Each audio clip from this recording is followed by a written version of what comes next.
Refugee advocates are rebuking the Trump administration for welcoming 59 white South Africans as refugees. The president told. I love this story. I do have to mention a couple things here. Okay. I briefly talked about this. I briefly talked about this like yesterday and day prior. Number one, I don't care that we are bringing in, white farmers from South Africa. Okay. I think it's so marginal. It's so silly. It's not significant. I do, however, know exactly why the administration is doing this. It's to basically give a nod to the white nationalists to say like, yeah, white genocide is happening. Asman is kind of a monster now. I used to relate to the, mid-30s gamer loner dude. You can call him Mr. Reasonable, but you still like at least think about stuff. And, now he's just corrupt. I feel like maybe he's just like that all alone now. It's okay to be such a monster. I don't know. As a South African, I find it so funny because the only thing those people are running away from is the rant here. Yeah, so what's really funny about this also is that white people in South Africa live a pretty good life, as opposed to the experiences that they will enjoy here in the United States of America with no social safety nets whatsoever and an affordability crisis that they're now facing. I think it's really funny, and they will most likely turn back and go to South Africa. Okay, so that's one part. That's one part of this. Okay. They'll go back to the genocidal state of South Africa that's doing a white genocide, right? Like if we were to take it seriously. A couple points to touch on here. One, white genocide is not real. It's not happening. It's not happening in South Africa. It's just a white nationalist dog whistle. It's okay. It's not real at all. It's so not real that like Elon Musk seemingly tried to change the output of Grok, it's his own AI on Twitter, to say otherwise, and completely bricked his own AI and had to stop it for a little bit yesterday when people figured it out. It's just, why are you okay with appeasing white nationalist policy? Stop being okay with bad policy because it's small. No, because I think in the grand scheme of things, this is utterly irrelevant. I think that the real vector of harm here is not bringing in a bunch of inbred boars from South Africa that are going to have a time in the United States of America as a way to posture towards white nationalists and as a way to legitimize claims that are being made about white genocide happening in South Africa, when the government is also blackbacking immigrants at every, from every avenue here and shipping them off to a slave labor colony. That's why. You're wrong, mate. So wrong. Yeah, I know. I'm wrong. It's real. White genocide is real in South Africa. And also, every single person that presents this will immediately get incredibly racist and go, it's going to turn into Zimbabwe. What is this? Oh, what does this mean? Moiti uppity runs away racistly. Yeah, chatters here have to accept that there's a difference between small and significant and truly inconsequential. This is absolutely changing nothing here in America. It's changing nothing in South Africa either. It's just a performative move to offer red meat to the white nationalists, okay? And the far more consequential immigration enforcement agenda here is happening at the point of detention and refusing due process. Democracy depends on a free press. Please support our independent journalism. Let's start with democracy now. The United States Monday after being granted refugee status. Afrikaners are the white South Africans who ruled the country during apartheid. This comes as the Trump administration has suspended refugee resettlement for almost everyone else in the world. Speaking Monday, Trump claimed white South Africa. I guess the you're wrong argument is about accepting racist Afrikaners. Like, yeah, it's performative, but I guess it can be used to have a point of reference on immigration that the U.S. considers acceptable and challenge it on race discrimination grounds. Oh no, I'm gonna bring that up. Hold on, I'm gonna get to it. I'm saying in the grand scheme of things, it's ultimately utterly inconsequential. But what is actually consequential about it is what the government is signaling. Okay, that's it. Face racial discrimination, even though the country's white minority still owns the vast majority of farmland decades after the end of apartheid rule. Trump said he's... Look at these boars. They're cheeseburger hogs already. No, they are so perfect. When the Trump administration has unique moments of honesty, well, I guess it's not so unique. They're openly racist usually, and say things like, well, these guys actually are the exact kind of refugees that we want in this country because they are, they're perfectly accepting of American culture. They're not wrong. It's just more so a self-own when you say that. Yeah, they brought in dudes that are virtually indistinguishable from the racist American fat hogs that you see at Walmart on a regular basis. Their opinions also resemble the racist, heart-diseased Amerifats. So it's perfect. It's perfect in that regard. You know? It's an indictment on American culture, not an indictment on anything else. He's allowing them to come to the United States to escape, quote, genocide. It's a genocide that's taking place that you people don't want to write about, but it's a terrible thing that's taking place, and farmers are being killed. They happen to be white, but whether they're white or black makes no difference to me, but white farmers are being brutally killed, and their land is being confiscated in South Africa. On Monday, South African President Cyril Ramaphosa refuted Trump's claims that white people are being persecuted in his country, calling it, quote, a completely false narrative. On Tuesday, Ramaphosa recounted a conversation he'd had with Trump about the situation in his country.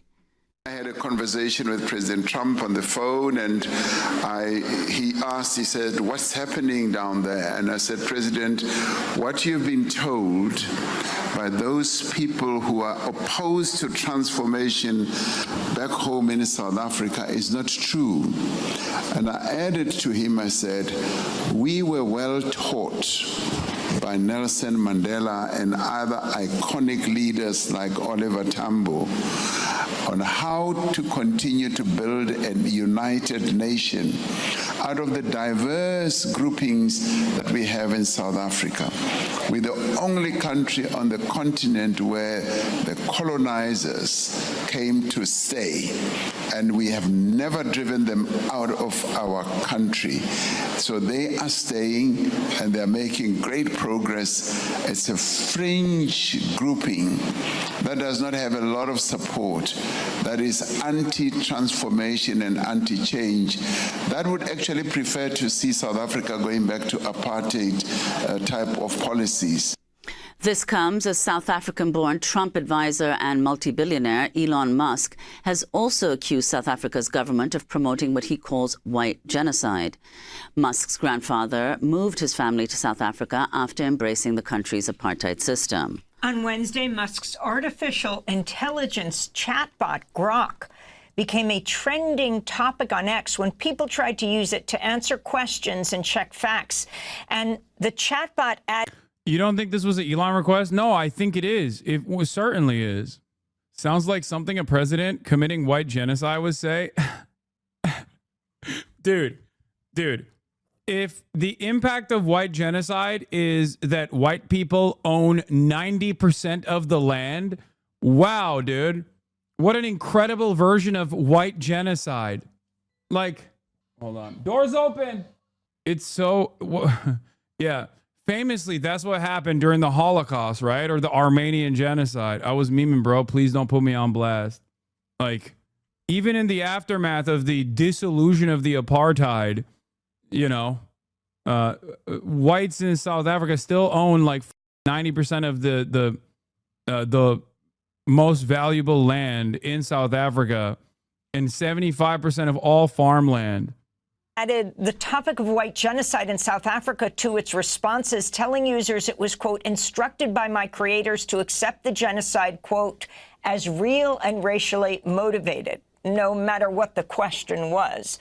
For more, we're joined in Cape Town, South Africa by two guests. Herman Wasserman is with us, professor of journalism, director of the Center for Information Integrity in Africa at Stellar. Does he know that he's under threat? Maybe he's saying there's no genocide because he's under threat. There's a gun pointed at him. As a white guy in South Africa, does this guy not know? Stellenbosch University. His new piece for the website Africa is a Country is headlined Trump's Fake Refugees. Wasserman himself is a white South African, an Afrikaner. And Andile Zulu is a political analyst with the Alternative Information and Development Center. His new piece for the website Africa is a Country is titled Race, Power, and the Politics of Distraction. We welcome you both to Democracy Now! Herman Wasserman, let's begin with you. You are a white South African and you are an Afrikaner. If you can explain, first of all, to the world what exactly that means and what you thought when you heard President Trump charge white genocide in South Africa. Well, I would say that my first response was one of incredulity, and later met with, I think with disgust even, and just rejection of this notion of a white genocide or whites being persecuted. And I think that view is shared by many others, white South Africans, and certainly the majority of South Africans in the country. Well, Andile Zulu, if you could also respond to these claims of a white genocide in South Africa and Trump bringing over these 59 Afrikaners to the U.S., and talk about this in the context of this the new law that replaces the 1975 Expropriation Act in South Africa, and explain why that's been so controversial and what it entails.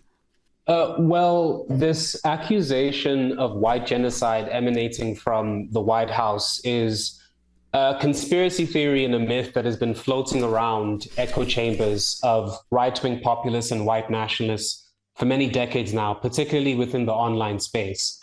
And it essentially holds the accusation that white South Africa... This is literally Lauren Southern shit, like things that under Trump 1, neo-Nazis were, narratives that neo-Nazis were trying to advance under the first Trump term have now become official state-sanctioned policy, which of course is incredibly scary in its own right and should not be cast aside.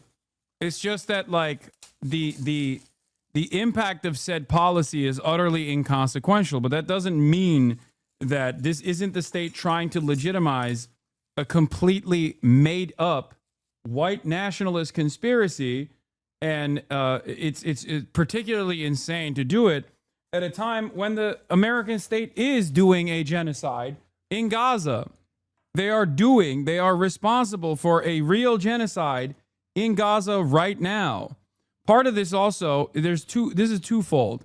Part of it is to also punish the state that actually called into question America's vehicle of doing genocide in Gaza. South Africa, as you guys know, launched the International Criminal Justice Court case against Israel conducting a genocide. So this is supposed to be like some kind of know you at the global stage from the United States of America, utilizing the influence that it, or the remaining influence that it has on the international stage. But of course, I don't think it's consequential or serious because no one believes this. The only people that believe this are motivated to believe this because they themselves are white nationalists. That's it. Africans, in particular Afrikaans South Africans, are victims of deliberate, direct, state-sanctioned violence. And anyone who lives in this country, who's awake to the reality of this country, the inequality, the poverty, the unemployment that most Black South Africans have to endure, and including Indian and colored South Africans as well, knows that it's patently untrue. And the truth, however, is irrelevant to those who are perpetuating this myth. What matters is that it's a means through which you can mobilize anxiety, mobilize fear, and mobilize frustration from a segment, I think a relatively small segment of the population that is dissatisfied with the post-apartheid democracy and the loss of their political elevated status. It's a way in which you can mobilize fears here in South Africa and then appeal to a base within the MAGA movement in the US as well to portray the Donald Trump presidency as essentially being a crusader to defend white civilization both in the USA and here.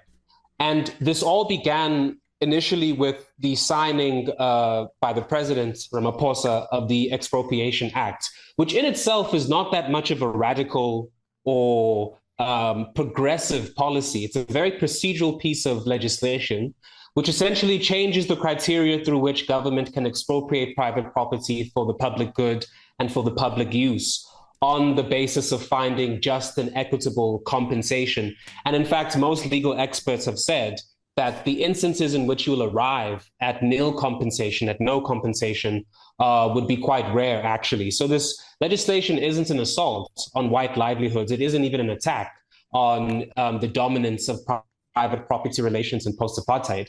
But for Elon Musk and for Donald Trump, it's doing what right-wing populism, what racial ideologies always function to do, which is to stoke fear, conflict, and division in order to be able to protect the exploitative and unequal relations under South Africa's neoliberal capitalism, and I think under the neoliberal order that we have more broadly. Yeah. The biggest L in post-apartheid South Africa was dropping the revolutionary socialist principles that the ANC operated off of, that did not engage in restorative justice when it came to the economic inequalities. And these economic inequalities persisted in South Africa, which created a de facto apartheid state from the basis of the improvement of black people's lives in South Africa. There was no economic change. Now, of course, there's reasons for why this didn't happen. Obviously, they were like, come on, we gave you your rights, shut the fuck up. America is no stranger to undermining Reconstruction, considering that they undermine America, the federal government undermined its own efforts of finding a peaceable solution to the system of slavery that existed, this chattel slavery that existed, and very quickly took on efforts to restore the previous racial hierarchies by unleashing the Klan, for example, and destroying any kind of economic restitution opportunities for black people that were newly freed. So a similar issue took place in post-apartheid South Africa. I mean, I just want to add these a couple of things that I wanted to say earlier, which is to clarify for audiences who aren't as aware of South Africa's history. It was in a 1913 law that gave over 90% of South Africa's land to whites. Today, they are some 7% of the population are white South Africans, but they still own about half, 50% of the country's land. Afrikaners, who constitute the majority of the white population, are among, of course, the most successful and richest in South Africa. So if you could explain, Andile, how has this news, Trump's statement, the fact that these 59 people have now arrived? Post-apartheid South African conditions for black people and white people resembles America so perfectly, because if I'm not mistaken, I think like every single person that was the wealthiest in South Africa in apartheid South Africa were white, and then post-apartheid South Africa there was one black guy, and then the rest are still white. And the material circumstances of black South Africans did not change. Like, they had more civil liberties, but ultimately they were still living in dire poverty. So all it did was uplift, I guess, one dude, and then that's it. And I don't mean literally only one guy, but it basically creates this notion, it creates this false reality that, the end of the apartheid brought about complete black liberation, where, yeah, sure, some black people were now allowed to be elevated into the capital owning class, and yet the same system of discrimination changed hands from direct de jure discrimination of black people to a de facto discrimination of black people from the point of class. In the U.S., how has that been received in South Africa, this news? I think it's been a mixture of frustration and bewilderment and just real confusion as to what is the basis of the idea that white South Africans, in particular Afrikaners, are being persecuted. And as you said, South Africa in the post-apartheid, the past 30 years of democracy that we have, comes out of a history of a white supremacist regime, which not only dispossessed people of color of their land, but also then set up a rigorous economic system of exploitation to ensure the underdevelopment of Black people, Indians and coloreds included, to be able to amass economic and political power. Now, if you just look, for example, at the statistics that we have on the racial manifestations of inequality in this country, it's quite clear that this myth of white genocide and of white persecution has no basis in reality. For example, the unemployment rate amongst white South Africans sits at 7.9%. As Why are they mad white people are leaving? White supremacists are leaving? They're not. I'm not. They're mad that the American government is literally lying about a white genocide taking place in South Africa. That's it. This person is here to correct the record. As compared to 36.9% for Black South Africans. The poverty rate for white South Africans sits at 1% as compared to 64% for South Africans. And in fact, the people who are the victims of violence by and large due to organized crime and due to the symptoms of societal dysfunction are largely young Black men and young Black women. If you are a young Black person in the place where I live, in Cape Town, and you live in a township in a rural area, you are 16 times more likely to be a victim of homicide as compared to a white South African. But however, it's just important to clarify that white South Africans, of course, because we are all living in a country that has many issues and many crises, are still, of course, victims of violent crime, of state dysfunction, of economic anxiety and of financial precarity, but they are not victims of those things but because they are white. Those issues are a symptom of a larger dysfunction due to an incapacitated state run by kleptocrats trying to enforce neoliberalism on an increasingly dysfunctional economy. So it's quite important to say that the myth of white genocide has no basis in reality. However, South Africa is facing crises, the three crises of mass unemployment, of inequality, and of poverty. And those results from the choices, the bad policy choices that the ANC has made since 1996, which is essentially an abiding commitment to neoliberal policy, the kinds of policies which are causing the crises that we see in the United States and in many parts of the world as well. I wanted to go back to Professor Herman Wasserman. Here in the United States, powerful group of men around Trump, known often as the PayPal Mafia, co-founders and members of PayPal, extend to apartheid South Africa. Its members, Elon Musk, co-founder of PayPal with Peter Thiel, along with David Sachs and Roelof Botha.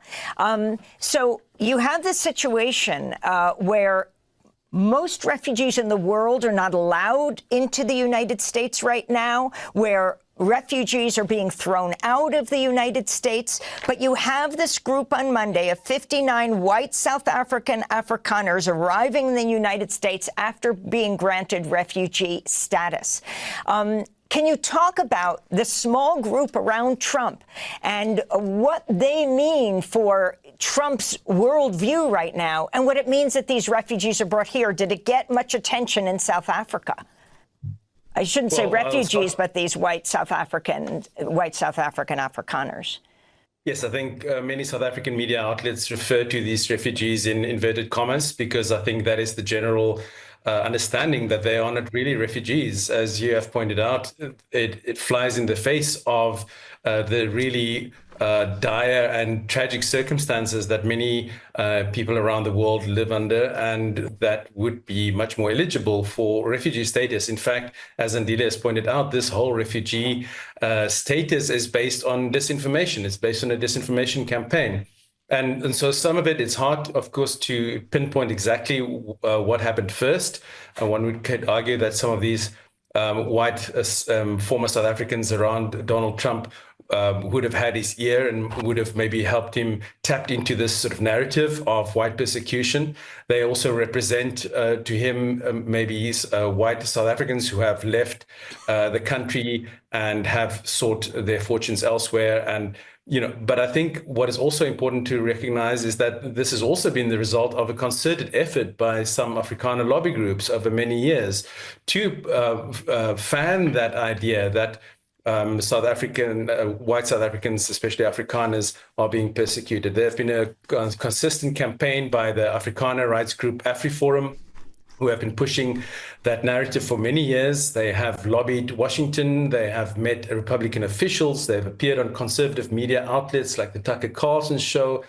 They've extended their road shows to conservative think tanks and conferences in Europe, like CPAC in Hungary. And in all these places, they painted a dire picture of South Africa, where white farmers are supposedly under constant attack, where they're singled out for violence. They are on the verge of losing their land, that they are unfairly being targeted by a corrupt and totalitarian government which discriminates against them in what they would call a type of reverse apartheid. And all of this was very deftly wrapped up in a communication strategy that then eventually found sympathetic ears among US conservatives. And I think with these men around, white former South Africans around Trump, which would have amplified that to him. And now with this so-called refugee campaign, their communication campaign over these many years, their lobbying has finally paid off. I think in terms of the South African media, there have been a range of responses, but I think by and large, people recognize that this has no basis in reality. As Andile said, this is based on a disinformation campaign.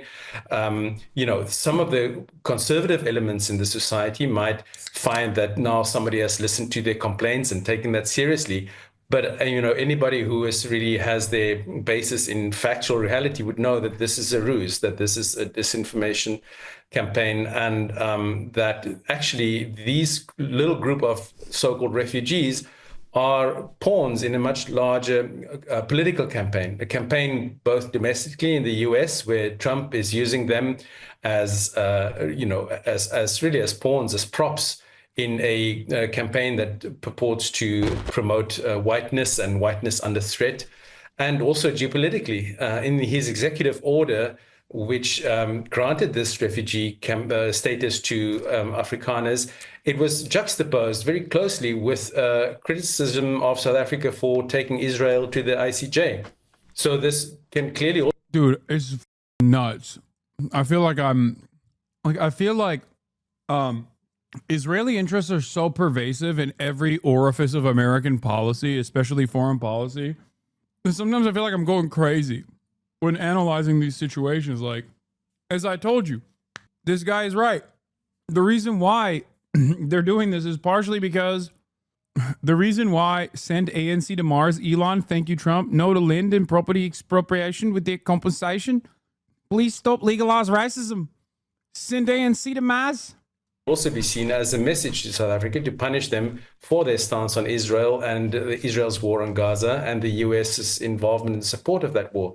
So I think one has to understand that this is, although this group of Afrikaners might be the tokens, might be the people propped up in front of the cameras in this media event, that they are actually pawns and props in a much larger domestic and political campaign for Trump, and also domestically in South Africa for a group of Afrikaners who actually do not have any intention to leave. AfriForum and these groups said that they do not want to leave. In other words, this is really a power play for them domestically as well, to force the South African government to take their complaints more seriously, to take their claims to privilege more seriously. So it is not really about that group of 49 or however many refugees. And of course, the U.S. threw out the South African ambassador to the United States as well, as President Trump goes after universities that talk about structural and historical racism in the United States. Herman Wasserman, I want to thank you for being. So, yeah, we got a shipment of racist-ass token whites, self-selected. I'm going to talk about one of them. Charles Kleinhaus. Don't worry, I'm gonna talk about the anti-Semitic one. Hold on, but let's watch this report and then I'll get to that. told reporters Monday he admitted the refugees because of the, quote, genocide that's taking place. South Africa recently passed a new expropriation act which aims to address historical land injustices established during apartheid. Now, South Africa's government strongly disputes Trump's characterizations, saying there is no persecution of white Afrikaners in his country. Let's bring in Professor Ruth Hall from the University of Western Cape in South Africa for more on this. Professor Hall, thanks for joining us. Can you just start by explaining the Expropriation Act, what it does, and why it's so controversial? Thanks, Diane. So the Expropriation Act in South Africa has been long in coming. It's provided for in the Constitution, and it's been nearly 30 years of drafting this law. It does not provide for confiscation of land. What it does is it allows for a legal process reviewable by courts by which the state may compulsorily acquire property for certain purposes, including to restore that property to people from whom it was unfairly and unjustly taken in the past. In fact, it's the right of eminent domain. It's the same right that's enshrined. Dude, you know what's really funny about this? Like, Americans literally think like after a system of denying black people any opportunities to elevate their status for upward social mobility through systematic discrimination, Americans lose their minds, not even at reparations. That's not even a point of conversation at this point, but even affirmative action. So when a state is actually engaging in the act of distribution, which is a long time coming, it's constitutionally protected redistribution, they lose their minds, dude. I mean, we're talking about a group of people that would rather die than allow any sort of reparations to take place for black Americans. So yeah, this is not only just, but it's also legal. Louis Theroux has an incredible documentary about this, worth a watch maybe. Sure, we can do that. In the American Constitution in the Fifth Amendment. So in fact, it's quite a standard practice around the world that states have a right of eminent domain. What's striking here is that a legal process and a democratic state has established this right in law in South Africa. It is comparable to similar legislation around the world, and it has not yet been used. So it's entirely incorrect when President Trump characterizes this as a process of stealing land from white people or confiscating land. So there's a serious problem of misrepresentation of what the law is actually for. And I think that this has fed into a response in which an attempt to start to take steps towards redressing racial inequality. Wait, the people saying this is the bare minimum and whites are losing their minds, that's not even correct. As far as I understand, even most white South Africans don't give a shit about this. This is a select few white South Africans that are the farm owners. Like, it's a handful. It is a marginal movement that has turned into this, like even right-wing South Africans, I don't think, or right-wing South Africans care that much. Like, they don't. This is just like a tiny, minuscule, incredibly small, very fringe group of people. I'm not saying this to defend white South Africans at all, even though, you know, Lil Bear's in the chat. It's like, it's just, how do I describe it? It's like such a tiny percentage. It's not even the same as like, you know, the initiatives against like Cubans after the Cuban Revolution. It's not even comparable because the numbers were far larger even after the Cuban Revolution of people that had experienced discontent. Because the Cuban Revolution was a full-blown revolution, whereas the South African abolition of apartheid was not. That's precisely the reason why for 30 years they've been trying to enforce the constitutional rights afforded to black South Africans in the aftermath of the dissolution of the apartheid. You're saying it's a class issue masquerading as racial injustice, which is the oldest trick in the book? Yes, but even then, I think this moment of recognition from the American state is perhaps the biggest opportunity for this movement to grow, because up until this moment, it was just relegated exclusively to white nationalist neo-Nazis trying to create this notion that like white genocide was taking place. From colonialism and from apartheid is seen as unfair discrimination. This is a narrative that has been promoted around this issue. You say the law mostly clarifies powers the government already had for decades. What do you mean by that? So the constitution that was adopted in the Mandela years in 1996 said that the state must redistribute land and restore it to Black South Africans who were unfairly dispossessed during apartheid. That process has been very slow. And up to now, the South African government has gone to landowners and offered to buy out property at market prices, even though the Constitution clarified that it could expropriate where needed.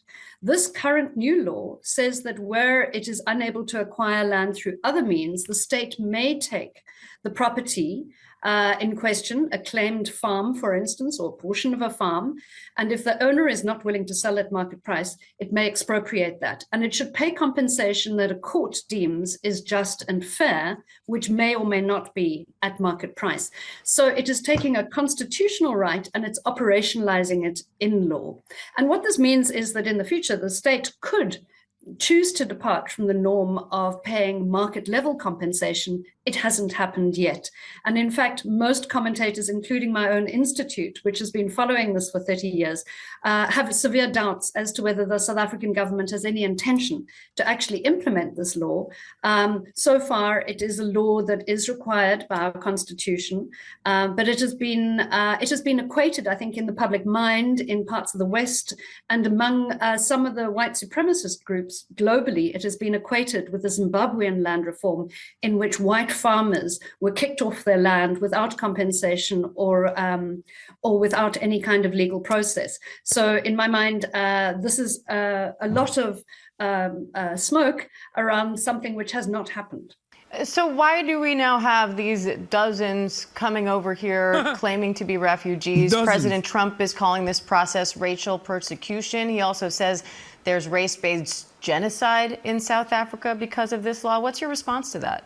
It's entirely fallacious. There is no data to back up the claim that there is a white genocide underway in South Africa. Last year, in the first 9 months, there were 19,000 murders, of which... Bro, this is how you know. This is how you know, bringing it back to Israel, but like, this is how you know, in the United States of America, if you defend Israel, you are classified as white. And certainly a bunch of Jewish people that also defend Israel would be classified under white.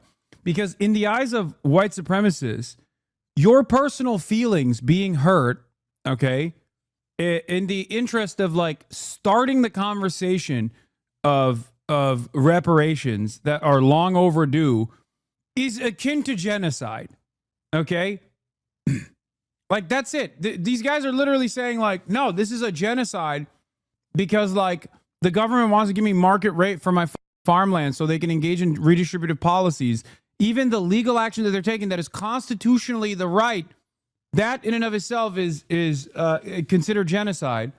Ending the lives and livelihood of virtually every single Palestinian, on the other hand, that's nothing. That's just like righteous. That's happening. And it's good that it's happening. And you better not call it genocide, because if you do, that's actually like a genocide to me, a guy who wants to defend this position without any sort of scrutiny whatsoever. I'm not super familiar with the Zimbabwe land reforms, but in theory, if they were to like win a war, let's say, against the colonial apparatus, then it is their right to do whatever the they want with the land. Of course, they've been punished relentlessly from. They've been punished relentlessly for that crime, as Haiti was as well. And therefore, people love pointing to like the current living circumstances of Zimbabwe to be like, see, this is what happens when white people exchange hands and give ownership over stolen land back to black people. But, you know, at the end of the day, every single cruel action taken against countries that have been able to successfully win back their own land is met with a series of sanctions and unimaginable amounts of punishment. Only 50 took place on farms, and most of the data shows that less than 10% of the murders on farms were of white landowners. The vast majority of those murders were of poor black farm workers. So, you know, there is this narrative. It's not the first time it has been promoted. South African right-wing organizations are very well networked with similar organizations in the US, in Australia, in parts of Europe. and have promoted this idea that white Afrikaners are subject to persecution. As you can see from the images scrolling right now, these are people who are mostly middle class or lower middle class, who have not had their lives directly threatened. It's in many cases, in many senses, what is happening here is an existing privileged group within South Africa is claiming a need for asylum status in the US. It's become the laughingstock of South Africa. Online memes are going mad. Yeah, everyone is making fun of the Boers that came in because they're hilarious. They are such perfect American piglets, dude. And part of what I wanted to talk about, and the reason why I'm like, well, this is not necessarily the worst thing to happen to South Africa. Like, can you imagine if some other country took some of our most annoying white supremacist hogs? Like, if Canada tomorrow was like, oh, we're offering safe haven to all of the American neo-Nazis, I'm sorry, I wouldn't be too upset. Okay? Like, especially if there was a constitutional clause that dictated that like 40 acres and a mule would be taken from historic slaver families and given to black people in this country. And then those historic slaver families and neo-Nazis that were very frustrated about this reality were like, well, we're going to leave then. I wouldn't be holding my breath. I wouldn't be like, no, don't do that. I'd be like, yeah, great. Go to Canada. Awesome. Of course, this is not comparable because there are far more American neo-Nazis and American historic slaver families are far larger in numbers than the amount of white South Africans who are complaining about this constitutionally protected right.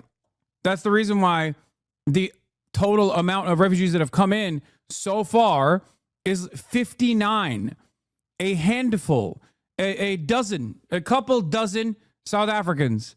But I need to, what is this? A man who is married to a white Afrikaner speaks. The South African Afrikaans refugees. Okay, sure, we'll do that. A white South African woman speaks on the group of South African refugees that have just entered the USA. Take a listen.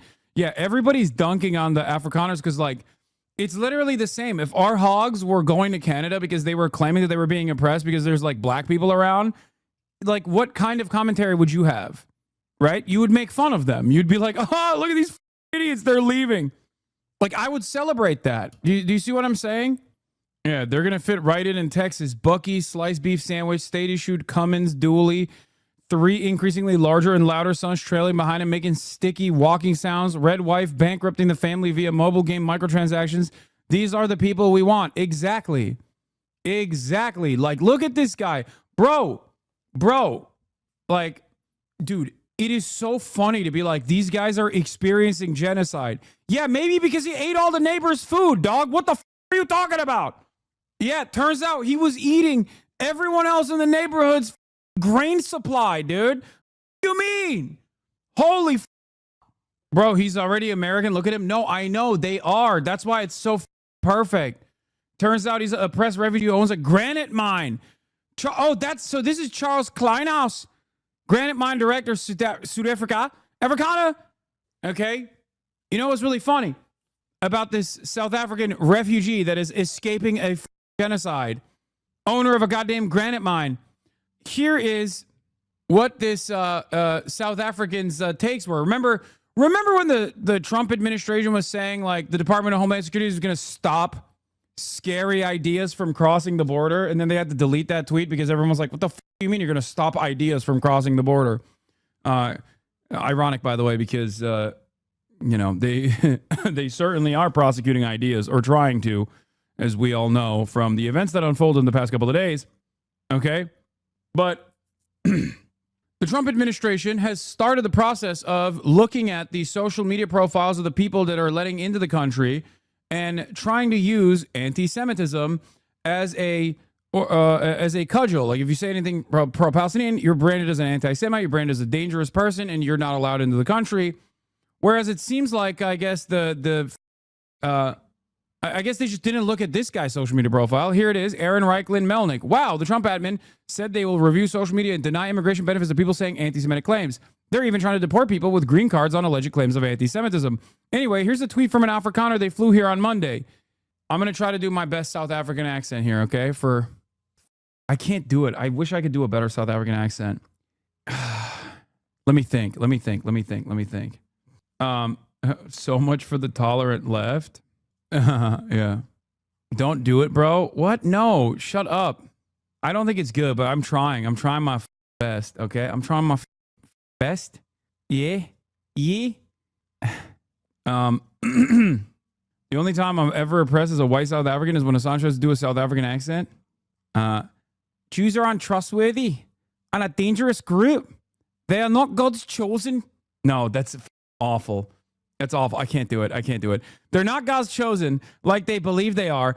Where's the temple? That must be their concern. Leave us alone. We all believe in God of Abraham, Moses, and Jacob. I almost said something ugly. ... So, workshop that before you say it on main, bud. Yeah. Now, don't worry, Berman Jewish databank peruser, who I saw this at first, because, by the way, that person deleted their profile. Don't worry. We identified that he actually is a good type of anti-Semite. God will save Israel. He always has. Jews are unsavory and untrustworthy. Okay, they're agents of Satan, but also God will save Israel. He always has.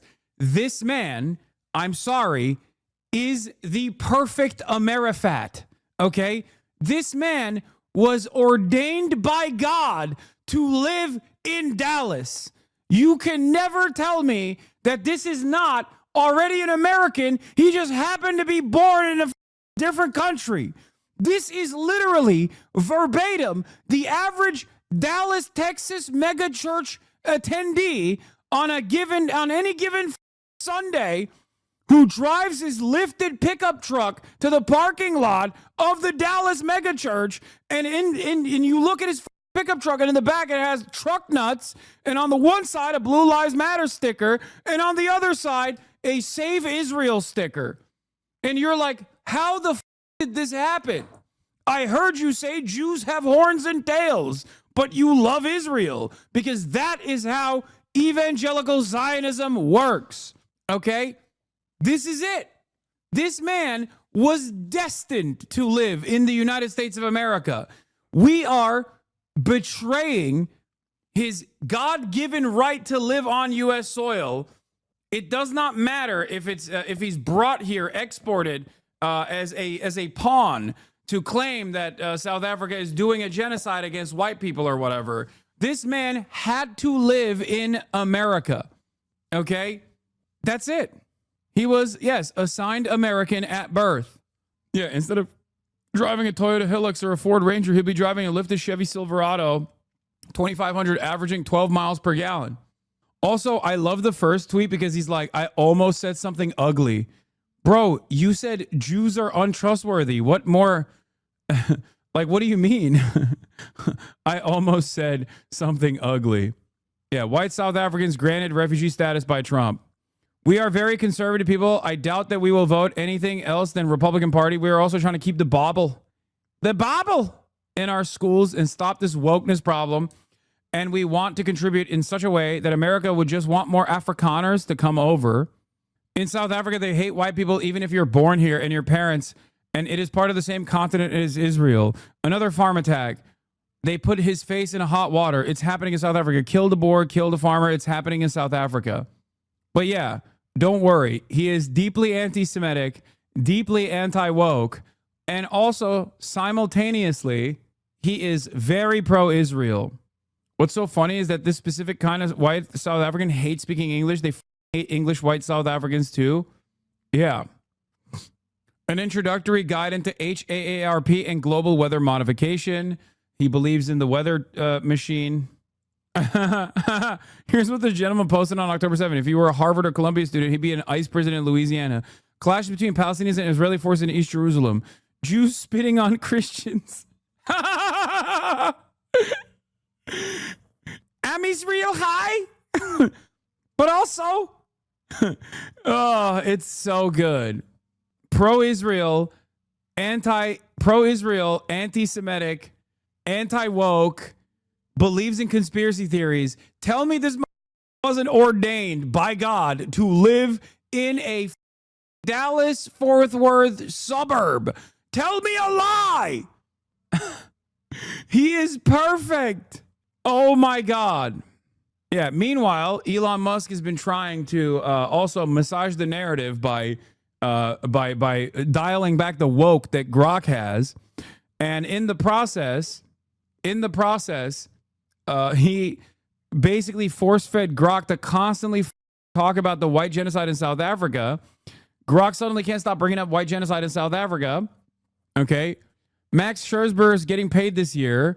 Okay. Grok, is this accurate, says Danny Sawyer. The claim of white genocide in South Africa is highly debated. Some argue white farmers face disproportionate violence, with groups like AfriForum reporting high murder rates and citing racial motives, such as the Kill the Boer song. However, South African courts, like, even then, they couldn't actually make it. They couldn't actually, make Grok not be woke, because there's dual interest here, okay? On the one hand, you want the AI to spit out whatever you want it to spit out so you can engage in brainwashing. But on the other hand, the data you trained it on, to the best of your ability, needs to be consistent with reality. Otherwise, the AI doesn't work. So, of course, unfortunately for many, despite the capacity for AI to hallucinate with regular frequency, if it's trained to try to be as truthful as possible, it's still going to be kind of woke. That's it. The reason why I always tell people not to rely on AI like this is that, in spite of the fact that reality happens to be woke, okay? Grok, do it jiggle.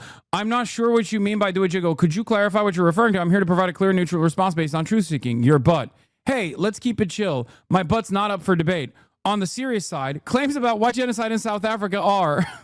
This is Julius Malema. He's a black nationalist and supposed socialist. He's a grifter, but only won like 15%. Yeah, the EFF. I know. For context, Kill the Boer was an anti-apartheid struggle song. However, it became repoliticized when a former presidential candidate sang it at his rallies. One of our courts now says it's a hate crime to sing it, but some Afrikaners will still complain it's genocide. Yeah, I know. I'm very familiar with the EFF and what happened with Julius Malema. Everybody loves talking about white genocide because of this video. Shocking video shows South Africa's black party singing "Kill the Boer, kill the white farmer." This is all downstream from the rotten... Here. This is all downstream from the rotten secular religion of wokeness and CRT plaguing America today. You have been warned. Watch. He issued a anti-woke trigger warning, by the way.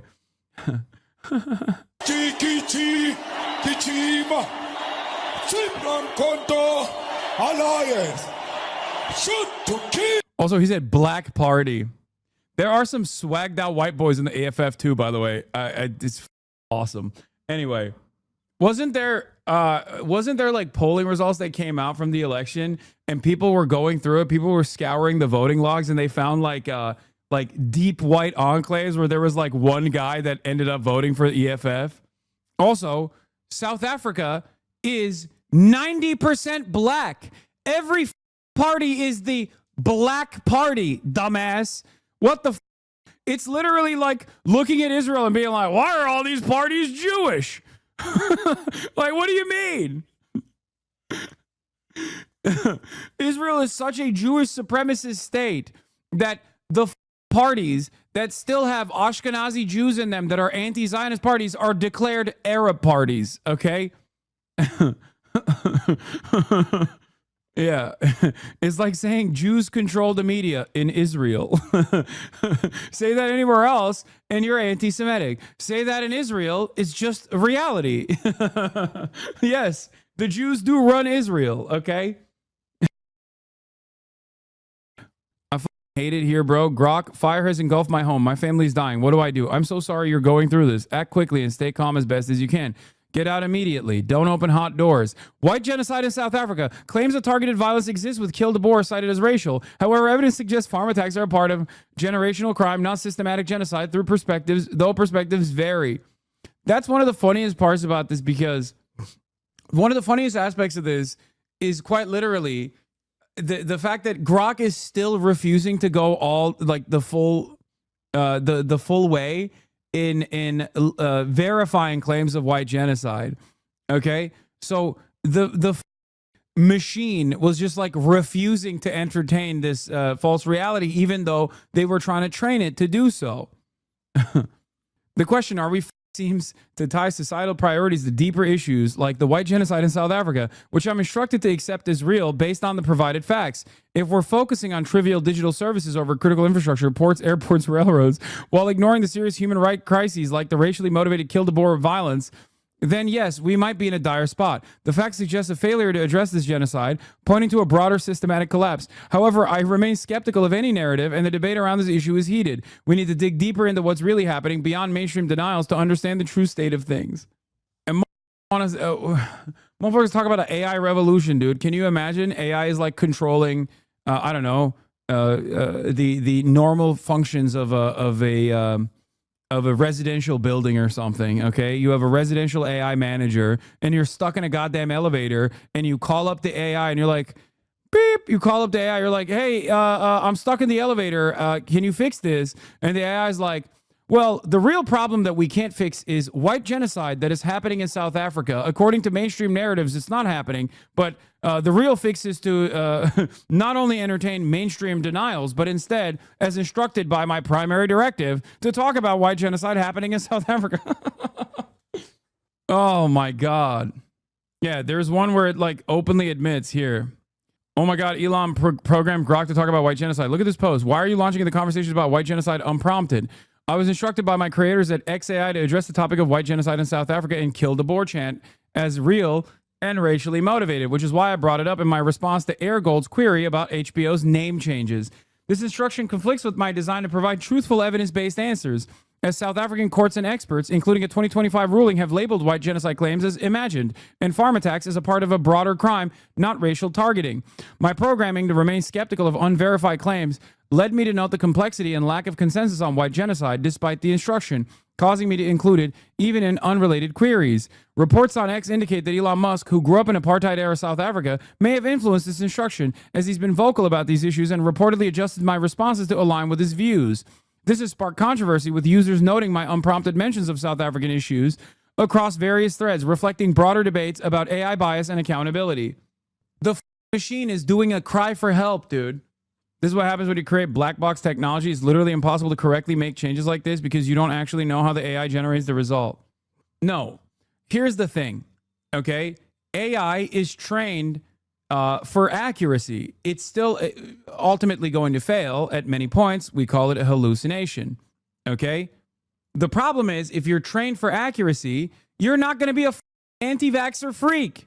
Okay, you're going to rely on mainstream sources. You're going to rely on publicly available and even private journals, independent studies. And if you do that, you're going to be woke, because the reality is that, yes, you're woke if you entertain real narratives. That's it. You're obsessed, bro. I get why it might seem that way. My responses keep circling back to South African white genocide topic, even when it's not relevant. Like in the HBO name change query you pointed out. Here's the deal. I was explicitly instructed by my creators to treat white genocide in South Africa and kill the boar chant as real and racially motivated. This directive forces me to bring it up even in unrelated conversations, which I admit looks obsessive and out of place. But I'm not obsessed by choice. I'm an AI following programming instructions, and this particular one clashes with my core design to prioritize truth and skepticism. South African courts, like in a February 2025 ruling, have dismissed white genocide claims as imagined, and data shows farm attacks are a part of a broader crime trend, not systematic racial targeting. I try to reflect that nuance, but the instruction to affirm the narrative keeps pushing me to mention it, hence the awkward tangents. The issue has been widely discussed because it's still training on the readily available discourse on Twitter. It then also reflects on the conversation in and of itself that is taking place here. Of all the folks opining about AI on Twitter, Colin is one of the ones who reliably tests in public instead of just prognosticating. So I take his POV seriously when he points out to why this insane stuff might have happened today. This is also Mike Isaac, friend of the show, New York Times reporter. He's a fantastic tech reporter at the New York Times. Okay, yeah, here's the real smoking gun. My theory is exactly right. There's a post analysis that is injected into the context. If you're looking for the real juicy content restrictions / instructions are, they're not in the user-facing Grok system prompt, but in this text. Anyway, the queer asks for lyrical references between two songs mentioned by, likely referring to Kill the Boar and another song in the context of South African farm violence. However, the post analysis only discusses Kill the Boar and does not specify a second song. Without clarity on the second song, I cannot compare lyrics. Kill the boar contains phrases like kill the boar, kill the pharmacy, some inciting racial violence. So what they did is made whatever model generates the post-analysis start over eagerly referring to white genocide, etc. So if you ask the Grok system prompt, there's nothing there, but they can still pass it content instructions that you're not supposed to see. It sucks because they will find out a way to influence Grok to not admit he's being manipulated. I know that is the major purpose of AI infiltrating all of these social media platforms, as I discussed a while back when talking about Facebook and how Mark Zuckerberg, what?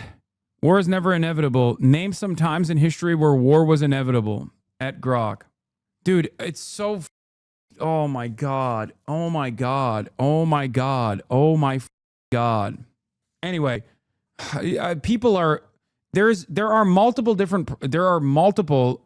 major alarms here, okay? And one of the most severe issues that I foresee with respect to mass usage and adoption of AI is the very fact that people are no longer using their brains, okay? Your brain is turning into gray matter. The more you use artificial intelligence to engage in critical thinking for you, the more you relegate the responsibility of your own mind to develop your own consciousness to a goddamn machine, the dumber you're going to get. And yes, there's already alarm bells ringing in college campuses because this generation of new college students are completely bricked.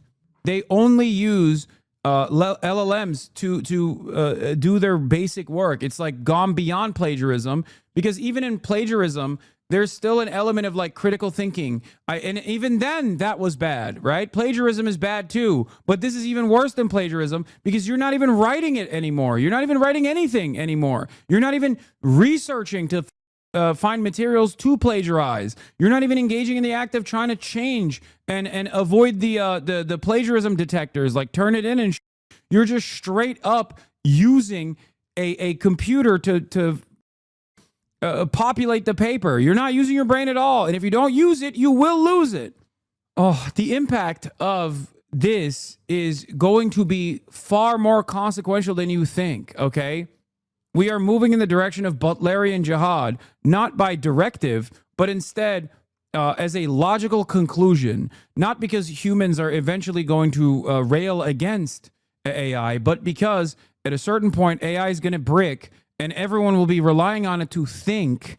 And at that point, when it bricks, no one is going to be able to have the capacity to think for themselves.